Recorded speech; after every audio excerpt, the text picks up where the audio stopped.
मेहनत से कमाया 50% मेरी बीवी ले जाए, एलिमनी से डरे टीवी एक्टर अनुज सचदेवा नहीं करना चाहते शादी।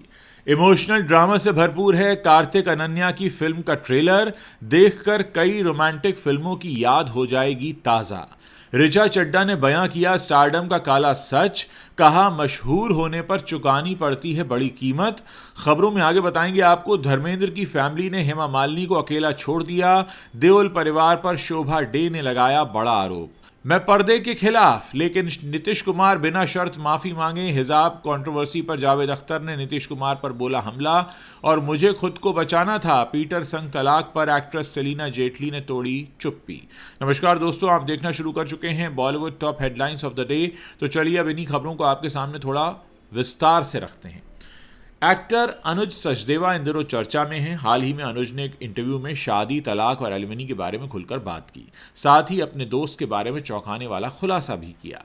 पत्रकारों से बात करते हुए अनुज सचदेवा ने कहा, मैं आज ही एक आर्टिकल पढ़ रहा था कि सेलिना जेटली ने अपने पति से 50 करोड़ रुपए मांगे हैं। उनके रिश्ते के बारे में मैं कुछ नहीं जानता हूं, क्या था मुझे नहीं पता, लेकिन ऐसे आर्टिकल पढ़ने के बाद हर आदमी डरने लगा है। मैं किसी पर आरोप नहीं लगा रहा, ना मैं कोई सफाई दे रहा हूं और ना ही उस पर कोई अपनी राय दे रहा हूं, लेकिन आदमी आज के समय में शादी करने से डरने लगे हैं।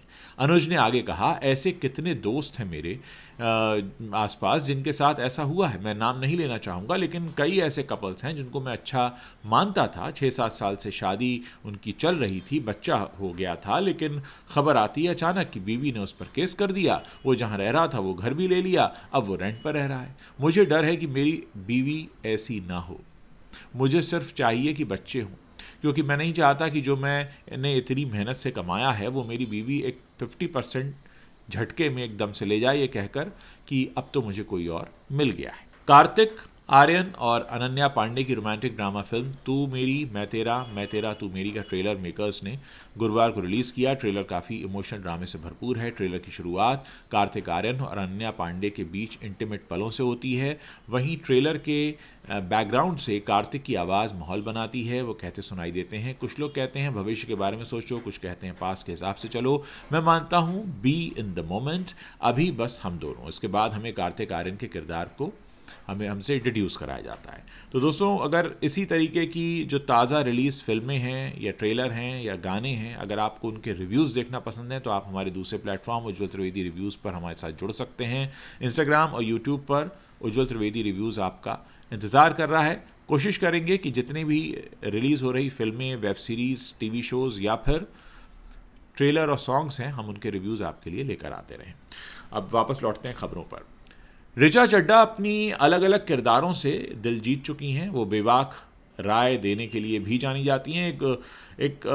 एक बार उन्होंने स्टारडम पर कुछ ऐसा कहा था जिसके चर्चे आज भी होते हैं। करीब 5 साल पहले की बात है, जब ऋचा शकीला फिल्म का प्रमोशन कर रही थी, तब उन्होंने अपने स्टारडम और गुमनामी की बारे में खुलकर बात की थी। इंटरव्यू में जब उनसे पूछा गया कि स्टार बनने के फ़ायदे और नुकसान क्या हैं, इस पर ऋचा ने कहा था, गुमनामी की कमी ही स्टारडम की सबसे बड़ी कीमत है। ऋचा ने बताया था कि आप लोगों के जाने बगैर अपने काम के लिए बाहर नहीं जा सकते। उन्होंने कहा कि लोग हर चीज़, क्या आप खरीद रहे हैं, क्या खा रहे हैं, किसे डेट कर रहे हैं, इसके बारे में जानना चाहते हैं, जबकि वो सिर्फ अपने काम के दम पर ही अपनी पहचान बनाना चाहती हैं। ऋचा की हमेशा से चाहत रही है कि लोग उन्हें रेड कार्पेट पर उनके काम के दम पर पहचाने या फिर उन्हें अकेला ही छोड़ दिया जाए। ऋचा के अपकमिंग प्रोजेक्ट के बारे में अगर बात करें तो उनके पास अभी गर्ल्स विल बी गर्ल्स, आईना, आखिरी सोमवार और एक कॉमेडी जॉनर की फिल्म है। हालांकि उनकी कॉमेडी फिल्म का टाइटल अभी तक सामने नहीं आया है।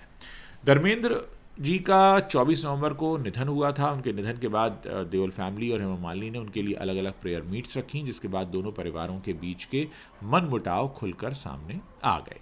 अब राइटर शोभा डे ने दावा किया है कि धर्मेंद्र के निधन के बाद देओल फैमिली ने हेमा मालिनी को पूरी तरह से साइडलाइन कर दिया। इसके बावजूद हेमा मालिनी ने अपनी गरिमा बनाई हुई है और एक हालिया इंटरव्यू में शोभा डे ने कहा कि एक बेहद जटिल और मुश्किल फैसला रहा होगा। उनकी फर्स्ट फैमिली ने हर चीज़ से उन्हें पूरी तरह से अलग कर दिया, जिसमें उन्होंने अपनी ज़िंदगी के 45 साल बिताए थे, जिसे संजो कर रखा था, प्यार दिया था, जिसने उनकी ज़िंदगी को समृद्ध बनाया था। शोभा डे ने आगे कहा, इस शादी से उनकी 2 बेटियां थीं। ये बहुत ही दर्दनाक रहा होगा, लेकिन उन्होंने इसे अपने पर्सनल लाइफ तक ही सीमित रखा। उन्होंने इसे जिस तरह से भी संभाला और जब भी उन्होंने कोई पब्लिक इवेंट किया, मुझे लगता है कि उन्होंने उसे पूरी गरिमा के साथ निभाया। न सिर्फ अपने लिए बल्कि उस व्यक्ति के लिए भी जिसे उन्होंने खो दिया था। हेमा जी खुद एक प्रभावशाली पर्सनैलिटी हैं, ऐसे में उनका पब्लिक डिस्प्ले से अपनी श्रेष्ठता दिखाने के बजाय गरिमा को चुनना उनके कैरेक्टर के बारे में बहुत कुछ कहता है। शोभा डे कहती हैं, धर्म जी के निधन के बाद के उन इमोशनल मोमेंट्स को वो आसानी से अपने कब्जे में ले सकती थी। मीडिया उनके हर आंसू और हर सिसकी को कवर करना चाहता था, उनकी निजता में दखल देना चाहता था और उनकी गरिमा को पूरी तरह से छीन लेना चाहता था, जो जाहिर तौर पर उनके लिए बहुत मायने रखती है। तो कहने का मतलब है कि शोभा डे ने कहा है कि बहुत ही संयम से काम लिया है हेमा मालिनी ने। बिहार के मुख्यमंत्री नीतीश कुमार के मुस्लिम महिला के हिजाब खींचने को लेकर कंट्रोवर्सी बढ़ती जा रही है। अब जावेद अख्तर ने भी एक पोस्ट किया है। जावेद अख्तर ने सोशल मीडिया पर पोस्ट शेयर करते हुए नीतीश कुमार को माफ़ी मांगने के लिए कहा है। जावेद अख्तर ने पोस्ट शेयर किया, उन्होंने लिखा, जो लोग मुझे थोड़ा बहुत भी जानते हैं वो जानते हैं कि मैं पर्दे के पारंपरिक कॉन्सेप्ट के कितना खिलाफ हूँ, लेकिन इसका मतलब ये नहीं है कि मैं किसी भी तरह से ये मान लूँ कि नीतीश कुमार ने एक मुस्लिम महिला डॉक्टर के साथ जो किया है वो सही है। मैं इसकी कड़े शब्दों में निंदा करता हूँ। नीतीश कुमार को उस महिला से बिना शर्त माफ़ी मांगनी चाहिए। आपको बता दें कि जावेद अख्तर से पहले बॉलीवुड के कई सेलिब्रिटीज़ अपना गुस्सा जाहिर कर चुके हैं। ज़ायरा वसीम ने सोशल मीडिया पर अपना गुस्सा जाहिर किया था। वहीं सना खान ने एक वीडियो शेयर किया है जिसमें उन्होंने बिना नीतीश कुमार का नाम लिए गुस्सा जाहिर किया है। उन्होंने कहा, कुछ दिन पहले हमारी एक हिजाबी बहन का हिजाब रिस्पेक्टेड पॉलिटिशियन ने खींच दिया था। ताज्जुब की बात यह है कि उनके पीछे जो लोग थे वो गधे की तरह हंस रहे थे। वीडियो देखकर मुझे लग रहा था कि मैं उनके कान के नीचे दो लगाऊं। राखी सावंत ने भी इससे पहले सोशल मीडिया पर वीडियो शेयर करके बिहार के मुख्यमंत्री नीतीश कुमार को माफ़ी मांगने के लिए कहा था। उन्होंने वीडियो में कहा था, नीतीश जी, आपको ये जानकारी होनी चाहिए कि इस्लाम में मुस्लिम महिलाएं हिजाब पहनती हैं, लेकिन आपने उसे खींच दिया। अगर मैं सबके सामने आपकी धोती खींच दूं तो आपको कैसा लगेगा? तो इस तरह का पोस्ट राखी सावंत ने किया था। बात करते हैं सलीना जेटली की। सलीना जेटली इन दोनों अपनी पर्सनल लाइफ को लेकर काफ़ी सुर्खियों में बनी हुई हैं। उन्होंने अपने पति पीटर हॉक के खिलाफ घरेलू हिंसा का केस दर्ज कराया है। वो अपने पति पीटर से तलाक ले रही हैं। सेलिना ने अब अपनी मैरिड लाइफ को लेकर खुलकर बात की है। उन्होंने कहा कि वो अपनी लड़ाई पूरी डिग्निटी के साथ लड़ने वाली हैं। सेलिना ने कहा कि जो सोशल मीडिया पर दिखता है वो सिर्फ असल ज़िंदगी का एक छोटा सा टुकड़ा होता है। मैं कई सालों से इस खराब शादी से लड़ रही थी। बाहर की दुनिया में इस बारे में आने से पहले, कई साल पहले तक बाकी महिलाओं की तरह मैं भी अपने बच्चों के लिए नॉर्मल रहने की कोशिश कर रही थी, मगर असल में ये बहुत मुश्किल होता है। और ये इस तरीके से उन्होंने खुलकर अपने दर्द का इजहार किया है। दोस्तों, ये वो खबरें हैं जो बॉलीवुड से आती हैं, इस वक्त इंटरनेट पर छाई हुई हैं। अगर आप इस वीडियो को पसंद कर रहे हैं, अपने दोस्तों के साथ शेयर कीजिए।